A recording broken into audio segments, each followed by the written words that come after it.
Hey, good evening. It's Friday, January 17th, and welcome back to Everyday Talk 24/7.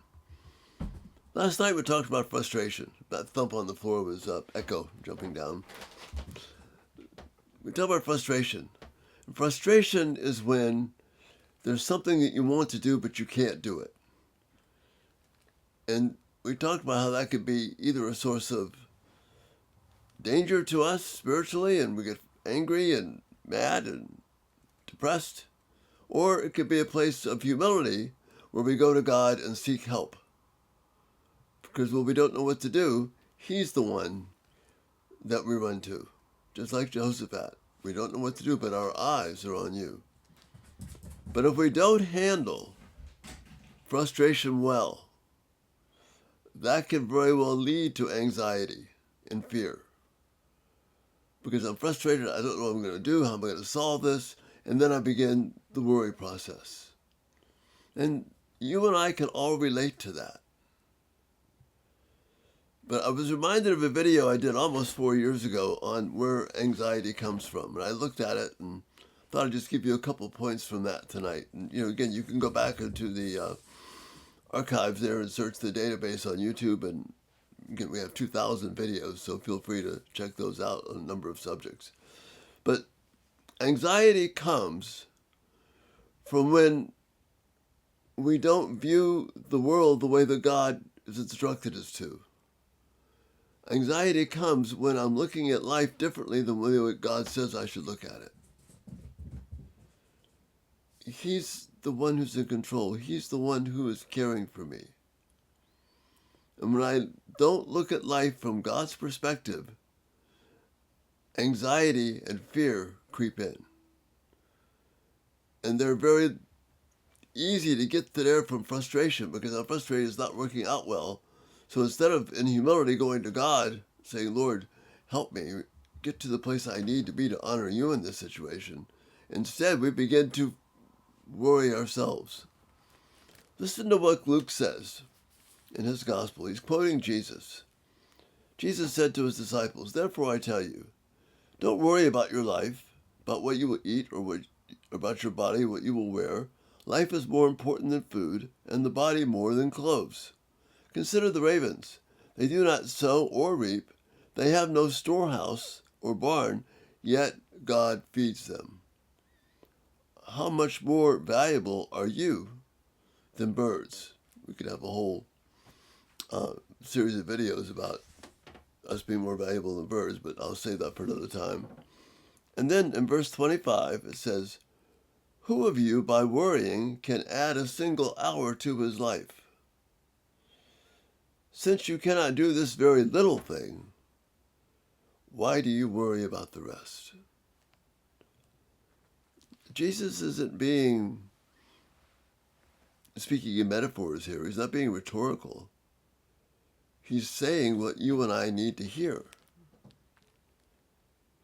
I can worry and stress and have anxiety. It's not going to add a single hour to my life. Remember Psalm 139 tells us the days are set. In God's providence, we can trust Him with our lives. I maybe feel that a little more intently than some of you, but when you reach 78, you start thinking you don't know when. But it's okay, I can trust God with it.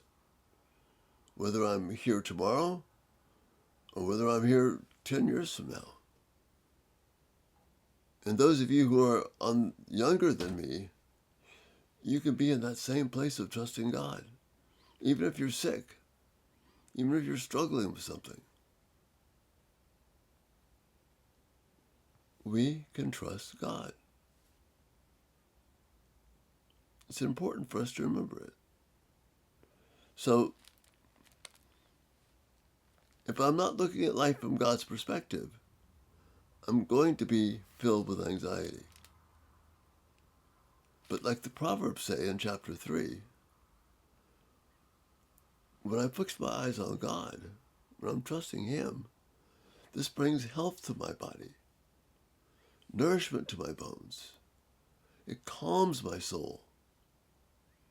because I know that I can trust God. You've heard me say it 1,000 times. God doesn't take coffee breaks in our lives. He's always right there for us. So the source of our anxiety then is when we don't view life from the way that God says to view it. And if you look at streaming activities, if you read a book, if you watch a movie,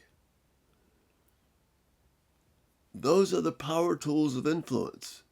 And everyone there has a worldview that they're trying to tell you about and trying to convince you of. That's why we've got to have our thoughts not be taken captive by the world. I really can trust God. I can live life in a consistent way with the way He has called me to.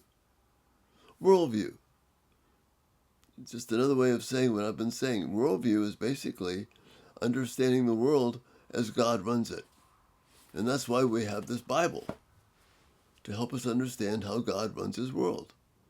We can teach that to our 3-year-old. If you're 30, you need it just as much. If you're 60, you need it just as much. If you're 80, you need it. You need it. We need to be in consistent trust with God. If we're not focusing on life according to God's perspective, we open ourselves wide open to anxiety.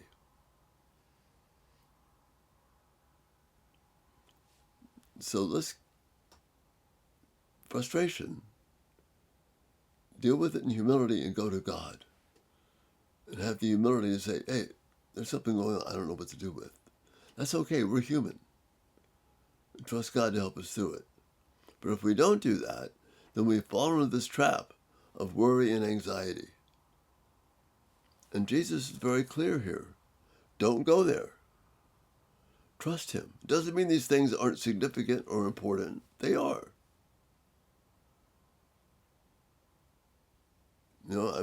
As you know, 10.5 years ago, I was diagnosed with cancer. I'm still here. We can trust God. He knows what He's doing. So if I can live life from God's perspective, that allows me to deal with the very hard things.